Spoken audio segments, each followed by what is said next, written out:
नीति वाक्य के अंदर कहा गया है,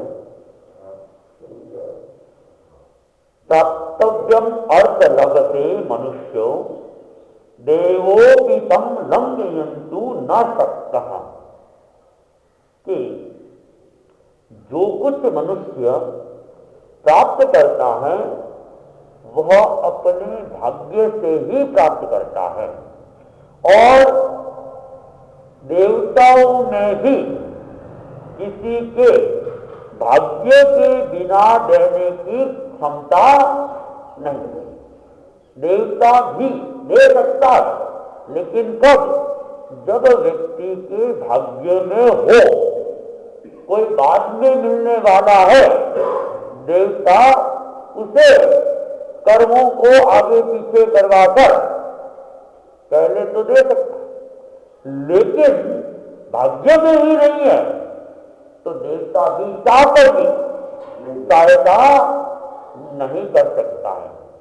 देवता की क्षमता होती है, लेकिन भाग्य से बड़ी क्षमता उसके पास भी नहीं। ऐसा कहा जाता है कि सीता जो अभी 12वें देवलोक की इंद्र है, और वैमानिक देवलोक के अंदर जो देवलोक है उसमें 12वां देवलोक काफी ऊपर का देवलोक है। उसके बाद भी वैमानिक देवलोक तो है ही है, 9 ग्रह भी है, 5 अनुत्तर विमान भी है, लेकिन जहां तक इंद्र की बात है तो वो 12वें देवलोक के बाद में इंद्र है ही नहीं, और पहले देवलोक के इंद्र से ज्यादा शक्ति दूसरे देवलोक के इंद्र में होती है, दूसरे से ज्यादा तीसरे में, और 12वें देवलोक के इंद्र की शक्ति तो जितने भी इंद्र 64 इंद्र कहे गए हैं, तो उनमें 63 इंद्रों से ज्यादा शक्ति 12वें देवलोक के इंद्र के। 11वें और 12वें देवलोक का इंद्र एक ही होता है, और 9वां और 10वें देवलोक का इंद्र भी एक होता है। दो देवलोक का इनको राज्य एक तरह से प्राप्त है। तो सीता अभी 12वें देवलोक के इंद्र है, काफी शक्तिशाली है, काफी समृद्धिशाली है। उसने जब अवधि ज्ञान से अपने अतीत के भाव को देखा था, तो अतीत में तो सीता का जीव था, राम की वह पत्नी थी, लक्ष्मण उनका देवर था, और राम रावण का युद्ध हुआ था। वो सारा परिदृश्य उसने अवधि ज्ञान से देखा जाना। तो फिर उसने ये भी जानने की कोशिश की, कौन कहाँ है अभी? मैं 12वें देवलोक में आई हूं, इंद्र बनी हूं, तो बाकी के कहाँ गए? तो राम तो मोक्ष में चले गए, और देवर कि वो तो चौथी नालकी में है, और रावण कि वो भी चौथी नालकी में है। तो कहते हैं सीता ने अपने अवधि ज्ञान से देखा, तो मनुष्य लोक में तो उन्होंने युद्ध किए ही थे, लड़े ही थे। चौथी नालकी में भी आपस में खूब लड़ रहे, दुख भोग रहे, वेदना भोग रहे। सीता के मन में करुणा जागृत हो गई, दया की भावना जागृत हो गई, और उसने देखा मैं इनको इस नालकी से मुक्त कर दूं। तो सीता चौथी नालकी में पहुंच जाती है, और रावण को भी और लक्ष्मण को भी, दोनों को ही वह मुक्त कराने का प्रयत्न करता है। लेकिन जो जीव नारकी में एक बार चला गया, जब तक वहां का आयुष्य है, उस आयुष्य को तो भोगना ही है। उसे भोगे बिना बाहर नहीं निकल सकता है कोई। और नारकी के अंदर अकाल मृत्यु भी नहीं होती है, उसे तो पूरा ही आयुष्य भोगना पड़ेगा। आयुष्य कर्म के भी 2 प्रकार है, एक सुपक्रम आयुष्य और एक निरुपक्रम आयुष्य। निरुपक्रम जो आयुष्य है, उस आयुष्य में तो बदलाव हो सकता है, परिवर्तन हो सकता है। नहीं, निरुपक्रम आयुष्य में परिवर्तन नहीं होता है। सोपक्रम में किसी उपक्रम से आयुष्य को कम किया जा सकता है, आयुष्य बढ़ाया तो नहीं जा सकता है, आयुष्य को बढ़ा नहीं सकते हैं, लेकिन आयुष्य को कम किया जा सकता है। एक समय हमारे धर्म संघ में ये धारणा थी कि आयुष्य जितना है उतना ही भोगना पड़ता है, आयुष्य को कम ज्यादा नहीं किया जाता है। और ये धारणा कालूगनी के युग तक तो थी, आचार्य तुलसी के युग में भी काफी समय तक वो धारणा रही। फिर हम इसके ऊपर चिंतन चला, अनुसंधान हुए। जहां तक मैं भूल नहीं करूं, भीमजी स्वामी थे, भीमजी स्वामी, उन्होंने बात रखी थी कि आयुष्य बढ़ तो नहीं सकता, ये बात तो ठीक है, लेकिन आयुष्य कम किया जा सकता है, कम होता है। और उन्होंने आगमों के कुछ प्रमाण भी प्रस्तुत किए, और इसमें थानम सूत्र के भी प्रमाण हैं। मृत्यु के अनेक कारण बताए गए, तो उन कारणों के आधार पर फिर ये चिंतन हुआ कि आयुष्य भी दो प्रकार का होता है, और किसी कारण से आयुष्य को, दलित आयुष्य को कम किया जा सकता है। निकासित जो आयुष्य है वो तो परिपूर्ण ही होता है, अनेक उपक्रमों के बाद भी उस आयुष्य पूरी परिवर्तन नहीं कर सकते। और ये तो हमारे अनेक बार आप लोगों ने सुना भी है, सुनते भी हैं कि जब भगवान महावीर के निर्वाण का समय आ गया और देवराज इंद्र भगवान के चरणों में उपस्थित हुआ, वंदना की और भगवान को निवेदन किया कि आपका आयुष्य जब परिपूर्ण हो रहा है, उस समय भस्मक नामक ग्रह वो आपके जन्म के नक्षत्र के ऊपर लग रहा है, और ये आपके शासन काल के लिए शुभ संकेत नहीं है। इसलिए आप क्या करें, एक क्षण के लिए अपने आयुष्य को या तो कम कर ले या बढ़ा दे, आगे पीछे कर ले, तो इससे आपके शासन काल के ऊपर कुप्रभाव नहीं पड़ेगा। भगवान ने कहा, न भूतो न भविष्यति, न अतीत में ऐसा हुआ है, न भविष्य में कभी ऐसा होगा। तीर्थंकरों का जो आयुष्य है, श्रेष्ठ चलाता पुरुषों का जो आयुष्य है, वो अपने आप में निश्चित ही होता है, उसको कम ज्यादा कोई नहीं कर सकते हैं। श्रेष्ठ चलाता पुरुष कौन कौन से पता है?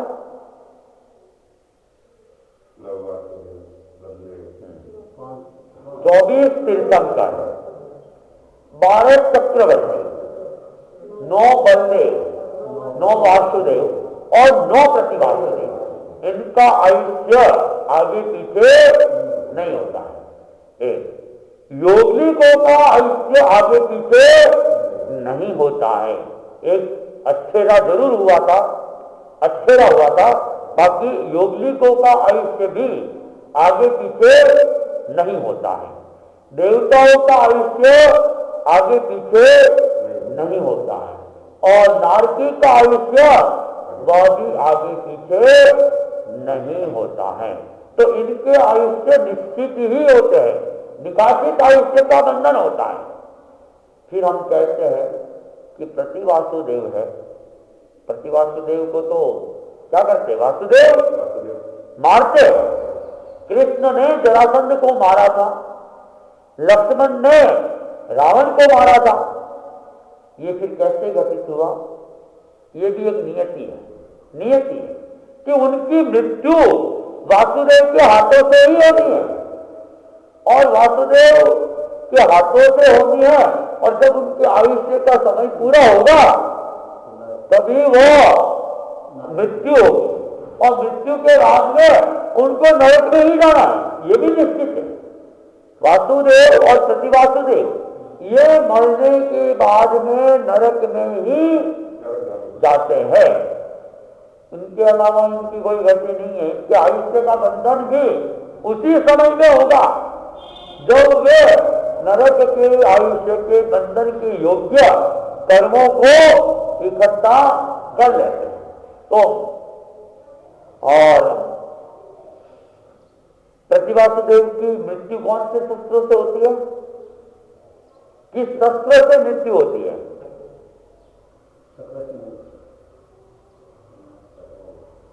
किस शस्त्र से मृत्यु होती है? रावण की मृत्यु किससे हुई थी? हाँ?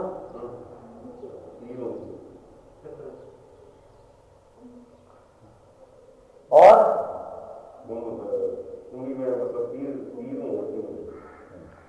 ऐसा है जैन रामायण के अनुसार जितने भी प्रतिवासुदेव है उनकी मृत्यु एक तो वासुदेव के हाथों से होती है और एक सुदर्शन चक्र के द्वारा होती है। चक्र से ही उनकी मृत्यु होती है। और वो चक्र भी किसका? वो सुदर्शन चक्र भी प्रतिवासुदेव का ही होता है। वो चक्र भी प्रतिवासुदेव का होता है और प्रतिवासुदेव के जो शस्त्र होते हैं उनमें मुख्य शस्त्र सुदर्शन चक्र होता है। वासुदेव और प्रतिवासुदेव का जो मुख्य शस्त्र है वो सुदर्शन चक्र होता है। और प्रतिवासुदेव और वासुदेव का जब युद्ध चलता है और उस युद्ध के दौरान प्रतिवासुदेव अपने अंतिम शस्त्र का मुख्य शस्त्र का प्रयोग वासुदेव के ऊपर कर देते हैं। लेकिन उस समय प्रतिवासुदेव की पुण्याई खत्म हो जाती है और वासुदेव की उस समय पुण्याई उदितोदित होती है। नए उदय में आने वाली होती है। उनकी पुण्याई तो जागृत होती है और प्रतिवासुदेव की पुण्याई सुप्त होती है। उनका मृत्यु का समय आ चुका होता है। तो वो जो चक्र का नियम है कि चक्र होने वाले वासुदेव के ऊपर, होने वाले चक्रवर्ती के ऊपर और उनके पारिवारिक जनों के ऊपर वह क्या है? प्रहार नहीं करता है। तो प्रतिवासुदेव जैसे ही चक्र का प्रयोग करते हैं तो वह चक्र वासुदेव के आभा मंडल में पहुंचता है और फिर प्रदक्षिणा देता है। किसको? वासुदेव को। एक तरह से वह चक्र वासुदेव की शरण को स्वीकार कर लेता है और उस समय वासुदेव अपनी अंगुली उठाते हैं और उस चक्र को खुद धारण कर लेते हैं। छोड़ा किसने? प्रतिवासुदेव ने। वासुदेव को मारने के लिए, लेकिन चक्र उनकी पुण्याई के सामने नतमस्तक हो जाता है और वह उनके आधिपत्य को स्वीकार कर लेता है और उस चक्र को धारण करके पुनः वासुदेव उसी चक्र से प्रतिवासुदेव के ऊपर प्रहार करते हैं और उस समय प्रतिवासुदेव की मृत्यु हो जाती है। ये एक निश्चित क्रम है। तो प्रतिवासुदेव फिर मर के नरक में जाते, ये वासुदेव भी मर के, क्योंकि ये लोग बहुत युद्ध करते हैं। ऐसा पढ़ने में और सुनने में आया है कि चक्रवर्ती 6 खंड के अधिपति होते हैं और वासुदेव 3 खंड के अधिपति होते हैं। वासुदेव को अर्धचक्री कहा जाता है। जो 6 खंड का अधिपति होता है वो चक्रवर्ती होता है और 3 खंड का अधिपति अर्ध चक्रवर्ती, आधा चक्रवर्ती। लेकिन पुण्याई के मामले में चक्रवर्ती की पुण्याई वासुदेव से कई गुना अधिक होती है कि वो 6 खंड को जीतता है। उसमें उसको जितना युद्ध नहीं करना पड़ता है, उसकी पुण्याई के प्रभाव से ही वहां के राजा महाराजा उनकी शरण को स्वीकार कर लेते हैं। लेकिन वासुदेव को दिग्विजय करते समय बहुत सारे युद्ध करने पड़ते हैं, बहुत सारी मारकाट करनी पड़ती है, हिंसा करनी पड़ती है, उसके कारण से फिर वो भी मृत्यु के बाद में नरक में ही जाता है। और वासुदेव प्रतिवासुदेव का आयुष्य तो हमारा हो गया निश्चित।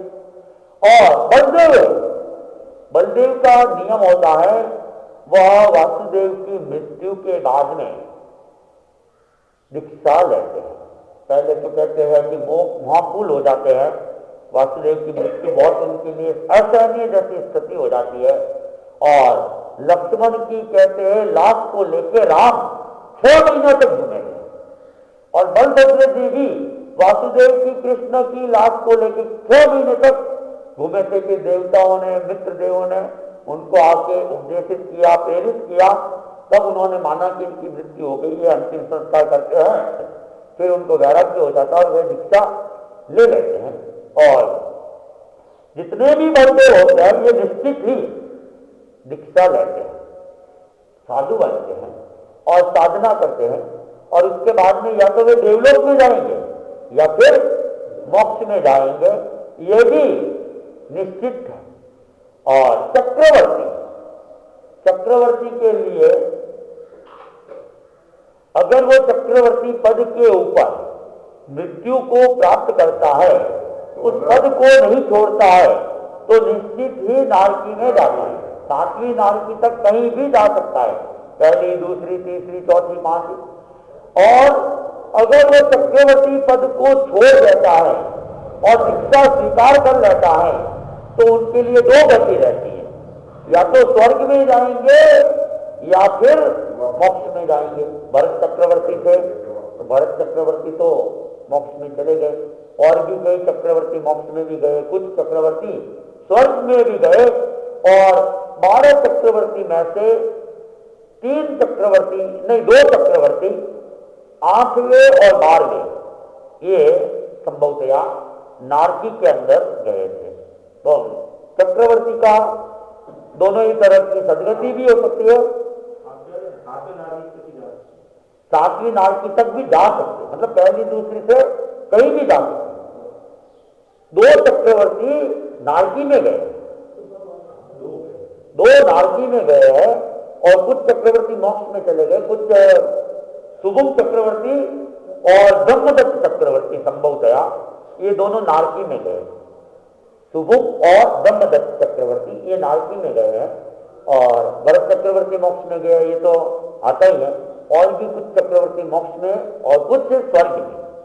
7वीं नारकी तक, पहले ऐसा नहीं कि 7वीं में ही जाते हैं, 7वीं में भी जा सकते हैं, पहली में भी जा सकते हैं।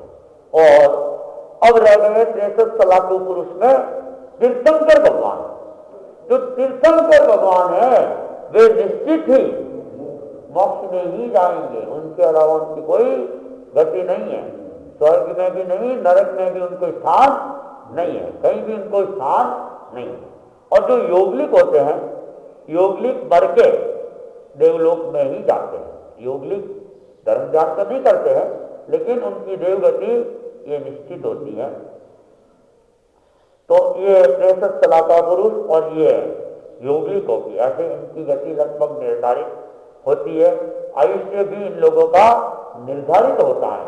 तो जो वासुदेव प्रतिवासुदेव को मारते, ये भी एक नियति अधीन ही होता है।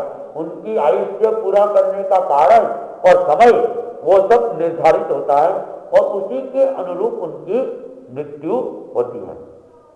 तो बात चल रही थी, कर्म की जो शक्ति है वो अपने आप में अद्वितीय होती है, और उस शक्ति के सामने देवता भी कुछ कर नहीं सकते हैं।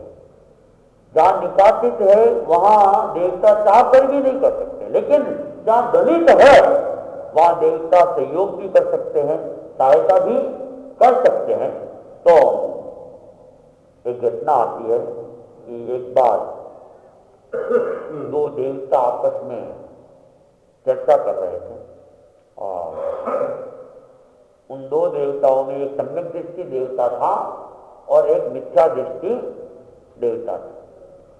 तो मिथ्या दृष्टि देवता उसने चर्चा छेड़ दी कि हम लोग देव है और हमारे पास में अपूर्व दिव्य शक्ति है और हम चाहे उसका भाग्य बदल सकते हैं।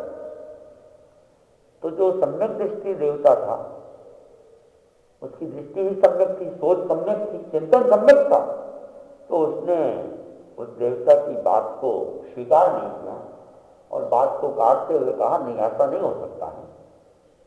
देवता किसी की सहायता कर सकता है, सहयोग कर सकता है, लेकिन उस सहायता और सहयोग प्राप्त करने का भाग्य उसके अंदर हो तो ही देवता कुछ कर सकते हैं, और अगर उसमें भाग्य नहीं है तो देवता चाह कर भी कुछ नहीं कर सकते हैं।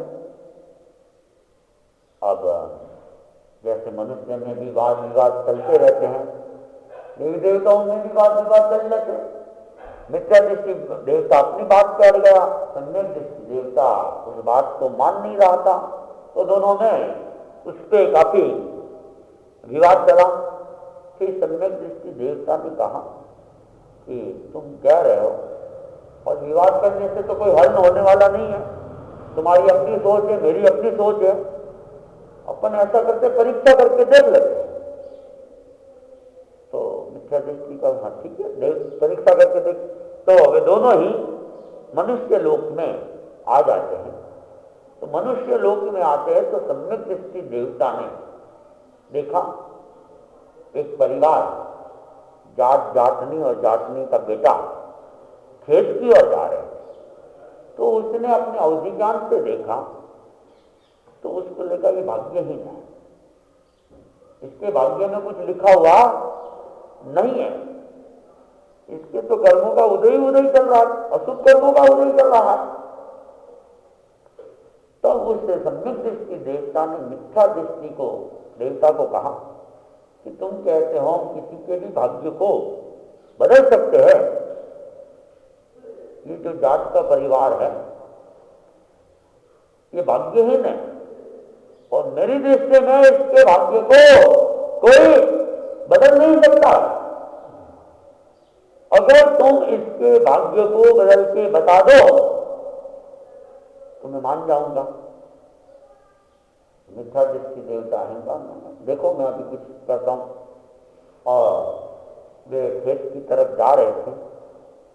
रास्ता जो था उनका, उस रास्ते के अंदर उस मिथ्या दृष्टि देवता ने क्या कर दिया, रत्न बिछा दिए, और कीमती रत्न, चमकते हुए रत्न, ये देखेंगे ले लेंगे, और रत्न तो एक मुट्ठी भी ले लेंगे तो इनका भाग्य बदल जाएगा। एक रत्न भी कोई ले ले, बहुत है उस दिव्य रत्न, फिर तो उसने तो फिर रत्न ही रत्न बिछा दिया।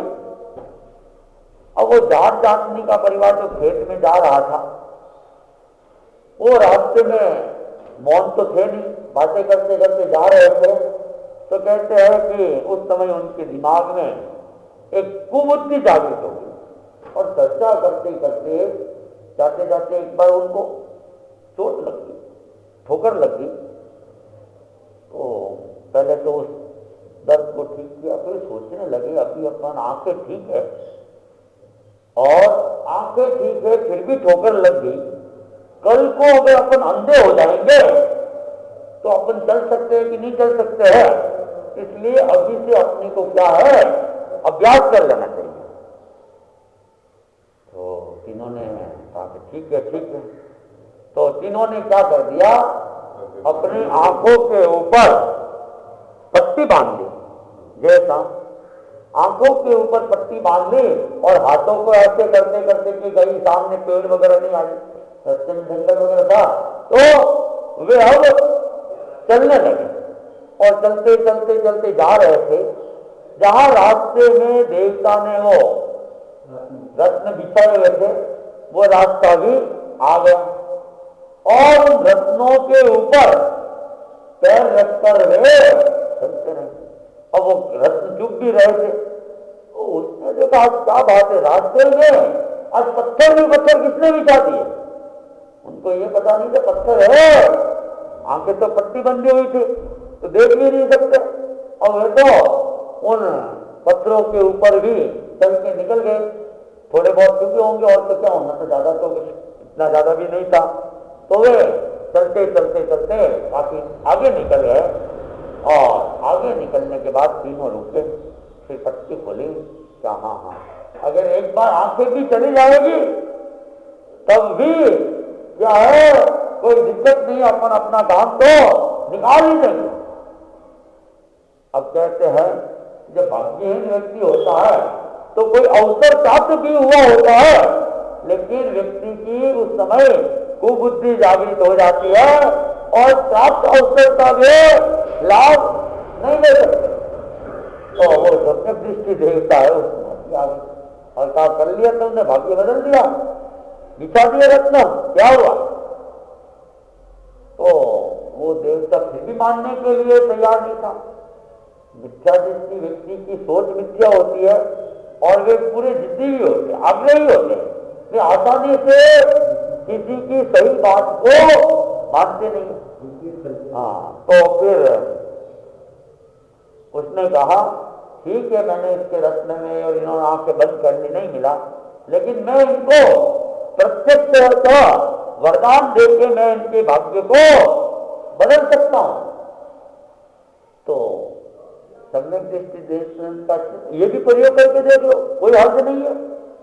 जब भाग्य में नहीं है तो वैसे ही नहीं मिलना है, तुम ये भी प्रयोग कर लो, प्रत्यक्ष दे दो, जितना देना है जो दे दो। तो उन दोनों ने फिर क्या किया, सिद्ध पुरुष का रूप बना दिया और उनके खेत के पास में तलैया थी, उस तलैया के पास में पेड़ था, वहां जाके बैठ जाते हैं।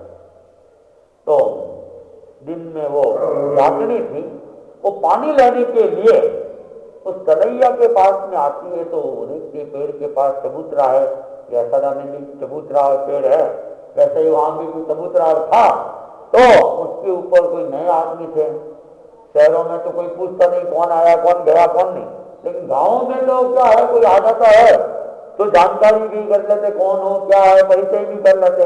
तो जातनी ने भी पूछ लिया आप कौन है, तो उन्होंने कहा हम तो सिद्ध पुरुष। जातनी ने कहा ये क्या होता है, सिद्ध पुरुष क्या होता है। तो सिद्ध पुरुष ने कहा हम तो ऐसे पुरुष है कि कोई हमारे से कुछ मांग ले तो हम उनको वरदान दे देते। तो जातनी ने कहा आप मुझे भी वरदान दे सकते हो। कहा हाँ, एक वरदान तुम मांग सकती हो, एक वरदान हम एक व्यक्ति को एक ही वरदान देते, एक से ज्यादा नहीं देते। तुम जो चाहो मांग लो, कि कुछ भी मांग लो, कहा जो भी इच्छा हो मांग लो। तो वो दासी सोचने लगी अगर मैं धन मांग लूंगी गरीबी से दूर हो जाएगा, लेकिन वो जाट गई धन के बल से कोई दूसरी स्त्री लेके आ गया, कोई सुंदर स्त्री, मैं तो खाली हूं, तो कहीं और समस्या पैदा हो जाएगी। इसलिए धन तो नहीं मांगना, मुझे रूप मांग लाना चाहिए ताकि जात सदा मेरे आधीन ही रहे। तो उसने कहा आप तो मुझे क्या है इंद्रलोक की परी के समान सुंदर बना दो। तो देवता थे, उन्होंने तथास्तु कहा और वह नातनी एकदम सुंदर और युवा कन्या के रूप में बदल जाती है। और वो पानी लेके वापिस खेत की तरफ जाते। अब तो वो देवी का रूप, कपड़े भी बदल गए, गहने आभूषण भी आ गए। तो वो जैसे ही खेत में गए तो वो जाट देख रहा था ये कौन आ गई, ये तो कोई देवी है, कोई ना कोई गलती हो गई होगी और इसलिए देवी यहाँ आई है। और वो जाट तो घबराने लगा, डरने लगा और वो गया और पैरों में गिर पड़ा, देवी माँ कोई गलती हुई हो माफ कर देना। और जाट जी गए क्या करो क्या करो, अरे मैं तो तुम्हारे रामला की माँ हूं। तो जाट ने कहा तुम ऐसे कैसे बदल गई। तो कहा कि वो सिद्ध पुरुष आए हुए हैं, वो सिद्ध पुरुष वरदान देते हैं, तो मैंने उनसे रूप मांग लिया और मैं अब सुंदर बन गई हूं। तो जाट को गुस्सा आता है, तुम्हें रूप मांगने खाने को तो यहाँ अन्न नहीं है, मेहनत करनी पड़ती है, पूरे भोजन भी नहीं मिलता है, धन मांगती, सोना मांगती, चांदी मांगती, तो कहाँ आते रूप क्या मांगेगा। और कोई राजकुमार ने देख लिया तो वो उठा के ले जाएगा। अब तो जाट को गुस्सा छा गया, गुस्सा छाया तो वो कहाँ वो सिद्ध पुरुष कहाँ है? तो उसने बता दिया वो तलैया के पास में पेड़ के पास बैठे हैं। तो जाट भी वहां जाता है लाठी लेके और सिद्ध पुरुष के पास, आप ही हो सिद्ध पुरुष? हाँ हम ही। आपने वरदान दिया उसको? हाँ। मुझे भी दोगे? तो जाट की भाषा में बोल रहा कि मांग ले भाई, तुम भी मांग ले। तो क्या वो आपने उसको, मेरी पत्नी को रूपसी कन्या बना दिया है ना, उसको आप गति बना दो, गति। उसको घर में रूप चाहिए, अब उसको जीवन भर बना सकाऊंगा मैं। तो मांग लिया उसने और उन्होंने कहा तथास्तु। तो सुंदर की जगह और दो औरत भी दी गई और क्या बन गई? गति बन गई। तो वो आ गया वापिस वरदान मांग के। एक वरदान ही मांगना था, एक वरदान मांग लिया। वो आया तो वो उसकी जो पत्नी थी जाटनी, वो गधी बन के खेत में इधर उधर घूमती है। अब खेत को चलती भी है, नुकसान भी पहुंचाती है। अब जाट उसको मारता है। तो वो बेटा था, बेटा ने कहा ये गधी कहां से आ गई? तो बाप बोला ये गधी तुम्हारी माँ है, तुम्हारी माँ। तो बेटा ने कहा आप ऐसी बातें क्यों कह रहे हो? ये मेरी माँ कैसे हो सकती है? तब बाप ने कहा तुम्हारी माँ ही है। इसने वहां सिद्ध पुरुष के पास में गई, धन तो नहीं मांगा, रूप मांगा था। मैं भी चला गया और मैंने फिर उसको वरदान मांग लिया गधे बना दो। तो उन्होंने इसको, तो वो बेटा उसने देखा ये तो अनर्थ हो गया। माँ थी तो खाना तो बना के देती थी, अब खाना कौन बनाएगा? तो और समस्या। तो वो बेटा भी गया सिद्ध पुरुष के पास में और सिद्ध पुरुष को कहा मुझे भी वरदान दोगे? कहा एक वरदान हम दे सकते, एक वरदान तुम मांग सकते हो। तो फिर उसने कहा कि आप तो हम जैसे थे वैसा ही बना दो और मैं और कुछ जरूरत नहीं है, मेरी माँ को जैसी थी वैसा बना दो और मेहरबानी करो और आप यहाँ से चले जाओ। आपके कारण से तो हमारे इस परिवार में और नई समस्या पैदा हो रही है। तो उन्होंने तथास्तु कहा। वो जाट का बाकी वो जाटनी थी, वो जैसी थी वैसी की वैसी बन गई और वो सिद्ध पुरुष भी उस बच्चे की बात को मानकर वहां से रवाना हो जाते। और वो सम्यक की जो देव था उसने कहा देख लिया 3 वरदान दिए लेकिन हुआ क्या? जैसे थे वैसे के वैसे, हाथ कुछ भी नहीं हुआ। और तुम्हारे ये वरदान उनके कलर का और कारण बन गया, समस्या का कारण बन गया। इनके भाग्य में नहीं है, इसलिए हम कुछ नहीं कर सकते। हाँ कोई भाग्यशाली व्यक्ति है, भाग्य जागृत होने वाला, हम उनका सहयोग कर सकते हैं। तो फिर आगे जाते हैं और सम्यक की देवता ने एक व्यक्ति को देखा, निर्धन था, गरीब था, घर भी नहीं था और आंखों से भी वह अंधा था, भीख मांग के अपना काम चला रहा था। तो सम्यक की देवता ने देखा कि इसका भाग्य क्या है, जागृत होने वाला है, इसका भाग्य जागृत होने वाले, कर्म अशुभ पूरे होने वाले हैं, तो इसको कुछ देने का प्रयास करे तो इसको मिल सकता है। तब वो सम्यक की देव ने उस मिथ्या की देव को कहा देखो ये निर्धन व्यक्ति है, गरीब है, आंखों से भी अंधा है, लेकिन इसका भाग्योदय होने वाला है। अगर हम इसको वरदान देंगे तो ये उस एक वरदान का भी भरपूर लाभ उठाएगा। और उन्होंने देखा कि परीक्षा करके देख लेते कि कैसे लाभ उठाता है। तो वे देवता सिद्ध पुरुष थे और उन्होंने उधर से बात करते हुए निकल रहे थे और बात का जो ढंग था वो चमत्कार के रूप में ही था। अंधे रास्ते में बैठा हुआ था और कहते हैं कि जो किसी शरीर के किसी अंग से विकलांग होते हैं उनके शरीर के दूसरे अंग बहुत तीव्र होते हैं। तो उस अंधे के कान भी बहुत तीव्र थे और वे तो उनको सुनाना ही चाहते थे बात को। तो वे बातें कर रहे थे, वो कानों में उसके शब्द पड़े। तो उसने देखा अंधे ने कि कोई न कोई व्यक्ति तो करामाती लगते हैं। तो उन्होंने कहा भाई साहब आप कौन हो? कहाँ जा रहे हो? तो उन्होंने तो बस वही चाहिए था कि आगे सिद्ध पुरुष, और उन्होंने कहा हम तो क्या है, सिद्ध पुरुष है, सिद्ध पुरुष। क्या आप क्या करते हो कि हम तो किसी को वरदान देते, वरदान तो कि मुझे भी दोगे? कि हाँ दे तो देंगे, लेकिन एक वरदान ही दे सकते हम, एक वरदान से ज्यादा एक व्यक्ति को हम नहीं देते हैं, तुम एक वरदान मांग लो। तो वो बूढ़ा व्यक्ति था, अंधा व्यक्ति था, उसने कहा एक वरदान आप देना चाहते हो तो थोड़ा मैं सोच लूं क्या? आप थोड़ी देर खड़े रह जाओगे, मैं चिंतन कर लेता हूं मुझे क्या मांगना चाहिए। तो उन्होंने कहा तुम सोच लो, हम यही हैं, सोच के हमसे मांग लो, जो भी मांगोगे हम तुम्हें दे देंगे।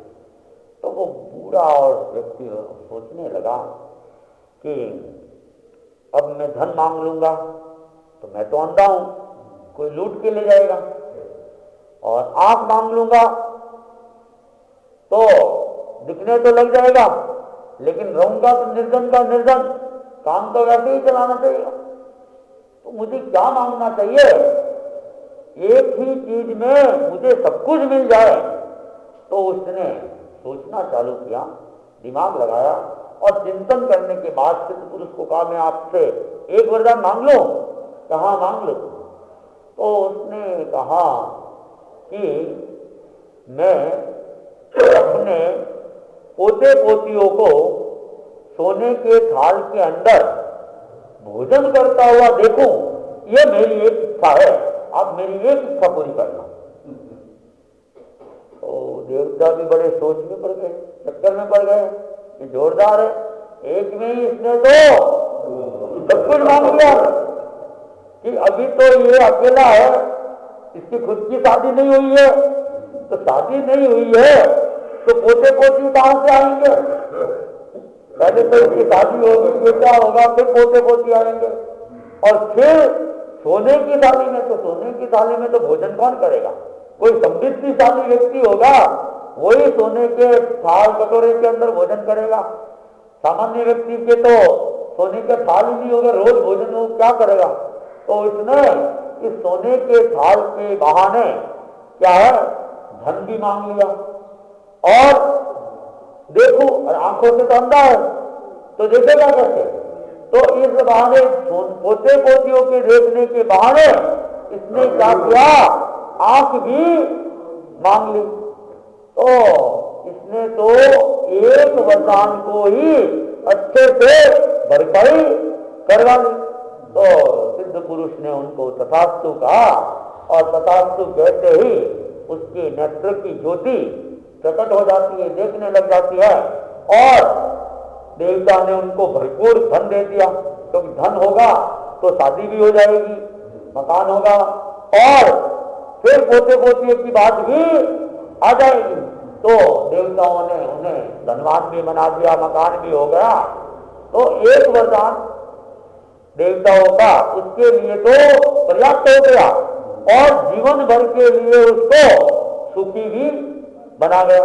तो जब व्यक्ति का भाग्य अनुकूल होता है तो सोच भी उसके अनुरूप बन जाती है, और उनके अनुरूप उसे कर्तव्य की प्राप्ति हो जाती है। और भाग्य में नहीं है तो व्यक्ति को प्राप्त होने वाली चीज भी अपनी ही सोच से चली भी जाती है। इसलिए कहा गया कि देवताओं में भी अगर हमारे भाग्य नहीं है तो देवताओं में भी उसको परिवर्तन करने की क्षमता उसमें भी नहीं है। ओम आज का एक दिवसीय त्याग धारणानुसार जबी कंद खाने का त्याग है। मंगल पाठ। चत्तारि मंगलम अरहंता मंगलम सिद्धा मंगलम साहु मंगलम केवली पद्मत्तो धम्मो मंगलम चत्तारि लघुत्तमा अरहंता लघुत्तमा सिद्धा लघुत्तमा साहु लघुत्तमा केवली पद्मत्तो धम्मो लघुत्तमा चत्तारि शरणं प्रवक्ष्यामि अरहंते शरणं प्रवक्ष्यामि सिद्धि शरणं प्रवक्ष्यामि साहु शरणं प्रवक्ष्यामि केवली पद्मतं धम्मं शरणं प्रवक्ष्यामि विघ्नहरण मंगलकरण शाम भिक्षुनो नाम गुणोलक समरं हरे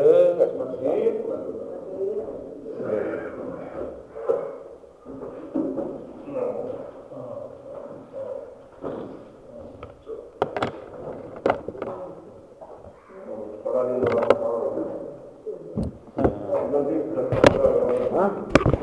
वो तो मुश्किल ही है। नहीं कहा हुआ ना 11 तारीख को जसवंत को कहा हुआ है।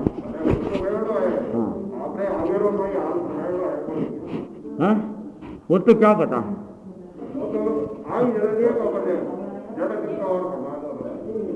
हाँ